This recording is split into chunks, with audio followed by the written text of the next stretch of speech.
Lokacin da aka fara shaye-shaye kuma ce lokacin da za a koya maka shaye-shaye kyauta ne.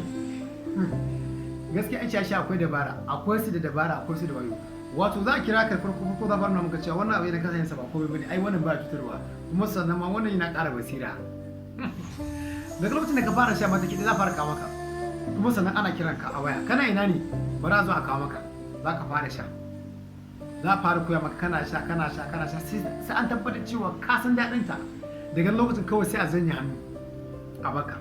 To a wani lokacin fa idan fa bakar sana'a, wallahi tsab za ka fara sace ka ɗauki kayan wancan ka ɗauki kayan wancan, to kawai ka samu abin da za ka sha. Wannan ne yasa za ka an waye gari mutum da kayansa mai tsada na miliyoyi, wani ya ɗauki ya sace ya sai da shi a ɗan ɗarurruka, ya sai da shi a rahama don wani abu kawai saboda kawai sha wannan abu.